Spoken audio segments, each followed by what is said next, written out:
Merci de regarder Gabon 24. Bienvenue à ce plateau spécial délocalisé depuis le site de la conférence de lancement du rapport de la Banque mondiale sur les femmes, l'entreprise et le droit en 2020. Et pour en parler, nous avons justement au nom de la Banque mondiale, M. Abdoulaye Seck, directeur des opérations au groupe de la Banque mondiale. Merci d'accepter notre invitation. Soyez le bienvenu. Merci beaucoup. Alors avec vous, on va parler de ce rapport, des enjeux de ce rapport, de ce qu'il dit ce rapport. Mais d'abord, c'est quoi ce rapport? C'est un rapport que nous avons publié d'abord de façon globale le 14 janvier. Nous avons pensé que c'était important de venir donc ici à Libreville et de faire une présentation axée sur l'Afrique centrale et l'Afrique de l'Ouest. Et nous avons eu l'honneur, je pense, d'avoir été accueillis et d'avoir le parrainage de la première dame du Gabon, Madame Sylvia Bongo Ondimba. Ce rapport, il est bien simple. Il regarde la femme, donc la moitié de l'humanité. Il regarde ce que dit le droit par rapport à l'accès de ces femmes à l'entrepreneuriat. Donc, il compare l'accès que confère le droit relativement aux hommes. Et donc, il mesure, selon les régions du monde, combien la loi permet l'autonomisation des femmes et combien la loi, parfois, malheureusement, empêche cette autonomisation de se réaliser. Alors, vous l'avez si bien dit, la conférence de Libreville concerne la région Afrique de l'Ouest et la région Afrique centrale. Que dit le rapport concernant ces régions? Voilà, ce rapport dit que d'abord au niveau mondial, les femmes en général ont moins accès que les hommes. Donc, dans un indice de 1 à 100, disons, 100 représentant l'égalité parfaite, au niveau mondial, les femmes n'ont qu'à peu près 3/4 des droits qui sont conférés aux hommes. Par contre, en Afrique de l'Ouest et en Afrique centrale, la situation est encore pire. Parce que là, donc les femmes en Afrique de l'Ouest et en Afrique centrale ont à peu près 2/3 donc des droits qui sont conférés aux hommes. Et donc, c'est une situation finalement assez globale, mondiale.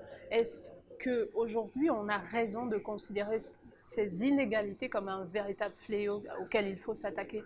C'est un fléau, il faut aussi attaquer, et parce que les conséquences sont énormes.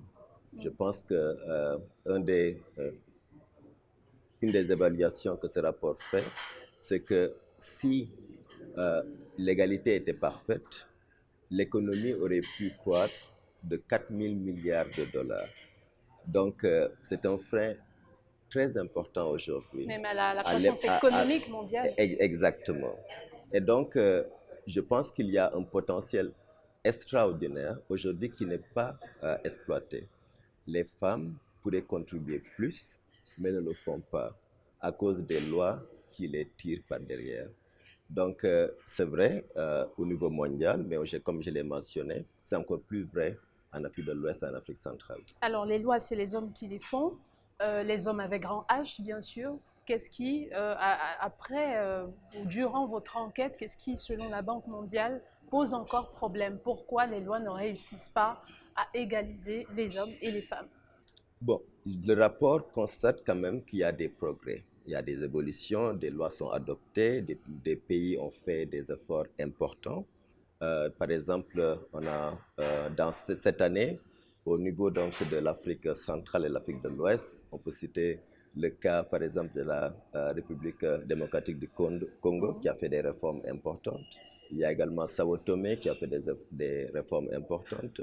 Même le Sud-Soudan a fait des réformes importantes. Ce que ce rapport dit, il y a des progrès, mais il faut continuer. Il faut continuer, et notamment sur l'autonomisation des femmes. Je pense que ce qui est très important, c'est comment éviter les vulnérabilités qui sont connues autour, par exemple, du mariage précoce, autour de la grossesse des adolescentes, autour de l'abandon scolaire. Ces trois éléments, je pense que seraient donc une voie royale pour pouvoir donc amener les filles et les femmes à l'école, les garder à l'école, et cela participera donc de l'autonomisation plus importante. Vous savez, il y a deux dimensions. Il y a les lois, et effectivement, elles sont prises, mais aussi il y a leur mise en œuvre. Donc l'idée, c'est vraiment collectivement, les États, et avec le soutien de partenaires comme le groupe de la Banque mondiale, comment arriver à faire en sorte que les lois non seulement soient prises, mais qu'elles soient mises en œuvre.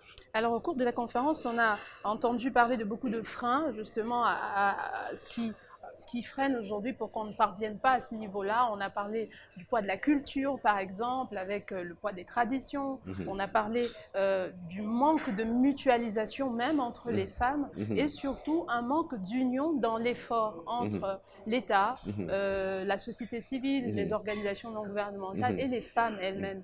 Comment aujourd'hui surmonter tous ces obstacles? Vous avez tout à fait raison. Les normes sociales sont lourdes. Elles prennent du temps à être revues et corrigées. C'est pour ça que nous avons parlé d'un effort qui doit être soutenu. Nous avons parlé d'un effort dans la durée. Ce ne sera pas un projet, une entreprise de court terme. Ce serait dans le long terme. Il faut que les jeunes filles d'aujourd'hui, bien éduquées, puissent changer la donne dans 10 ans, dans 15 ans. Et bien sûr, vous avez tout à fait raison, il faut une coalition. Je pense que ce que nous avons entendu, c'est qu'entre l'Assemblée nationale, le secteur privé, la société civile, le gouvernement bien sûr prenant le leadership, mais également le soutien des partenaires, si tous ces efforts sont concertés, probablement on peut avoir des progrès et donc des pas décisifs qui seront pris sur ce chantier qui est très important. Et donc la Banque mondiale, en tant que partenaire au développement, a bien sûr une stratégie déjà qu'elle compte mettre en œuvre, laquelle? Je peux vous dire qu'au niveau de la région Afrique, du groupe de la Banque mondiale, l'autonomisation des femmes est l'une des priorités pour notre groupe. Et cette autonomisation des femmes prend beaucoup de dimensions. Donc, je peux vous parler par exemple d'un programme que nous mettons en œuvre en ce moment au niveau du Sahel, mais qui est en train de se propager. Donc, bientôt, je pense que le Cameroun va intégrer ce programme-là. Et après le Cameroun, bien sûr, la porte sera ouverte vers l'Afrique centrale. Ça, c'est le programme que nous appelons Sahel Women Economic Empowerment and Demographic Dividend, SWED de son acronyme. Donc, qu'est-ce que ce programme fait? Il regarde un peu l'éducation des femmes, il regarde leur autonomisation et les opportunités économiques. Donc, normalement, avec ce programme, on espère que les mariages précoces seront prévenus, on espère que les grossesses précoces et les grossesses d'adolescentes auront moins lieu. On espère que les filles et les femmes vont rester à l'école plus longtemps. Mais bien sûr, je pense que c'est très important de regarder l'accès aux facteurs du travail, notamment le facteur financier. Donc, l'accès à la finance, c'est très important pour les femmes. Chefs d'entreprise qui voudraient demain ouvrir des opportunités. Il y a également un volet qu'il ne faut pas oublier, le volet État, politique d'accompagnement en termes d'entrepreneuriat, d'autonomisation des femmes. Est-ce que la Banque mondiale discute avec ces pays-là, par exemple ceux qui sont couverts par le projet, pour les accompagner, les former, pourquoi pas, ou renforcer en termes de politique d'autonomisation? Tout à fait. C'est les réformes que nous soutenons, en particulier par la publication de rapports comme celui-ci, parce que ce rapport jette la lumière sur où est-ce qu'en sont les pays par rapport à cet objectif qui est souhaitable de 100. Lorsque ce rapport indique qu'un pays donné est à 60 plutôt que 100, ça attire l'attention, vous en parlez, donc merci beaucoup pour cela. Et donc les États, bien sûr, ont à cœur de remédier à cela. Que faire pour changer la donne? Et bien sûr, nous sommes prêts. Ce n'est pas seulement pour pointer le doigt sur les faiblesses. Et il faut être là également pour apporter l'assistance technique, l'assistance financière. Et c'est ce que nous faisons. On a des programmes comme le Suède, qui regarde l'investissement public que nous finançons, mais on a des programmes aussi autour de l'assistance technique et des programmes qui appuient donc le budget de l'État en général lorsque des réformes sont prises. Et en particulier, je pense qu'un exemple récent, c'est donc au niveau du Niger, où dans le cadre d'un tel appui aux réformes, des réformes importantes ont été prises concernant l'autonomisation des femmes. Alors, à côté de ces freins qu'on a cités tout à l'heure, c'est des raisons, disons, endogènes, il y a d'autres exogènes. Vous avez parlé du Sahel, je parle de terrorisme et de violence extrême. La Banque mondiale n'avait pas prévu cela, ou du moins on n'a pas une possibilité de contourner la situation. Comment, dans ces cas-là, vous accompagnez les femmes, vous accompagnez les États qui sont touchés à autonomiser leurs femmes? On sait que c'est vraiment difficile dans ces conditions. Vous avez raison. Sujet extrêmement difficile. Je pense des défis du développement qui malheureusement aujourd'hui affectent beaucoup de pays du Sahel. Ce n'est pas seulement le Sahel, aussi je pense dans la corne de l'Afrique, il y a des problèmes très importants. Je pense que là, il faut regarder très souvent quelles sont les sources de vulnérabilité ou de fragilité dans ces zones et attaquer cela. Et donc, on s'y emploie. Donc, par exemple, autour du lac Tchad, le bassin du lac Tchad, il y a beaucoup de programmes que la Banque mondiale met en œuvre de façon à ce que les populations les plus vulnérables trouvent les moyens de subsistance, trouvent un meilleur accès aux services de base comme l'éducation, la santé.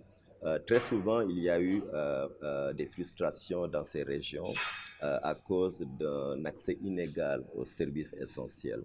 Bien sûr, vous avez tout à fait raison. Donc, dans la variété de raisons, il y a peut-être des raisons qui sont vraiment exogènes, sur lesquelles il faut une coalition au niveau international. Mais il y a déjà beaucoup qui peuvent être faits donc, au niveau des États en eux-mêmes. Tout à fait.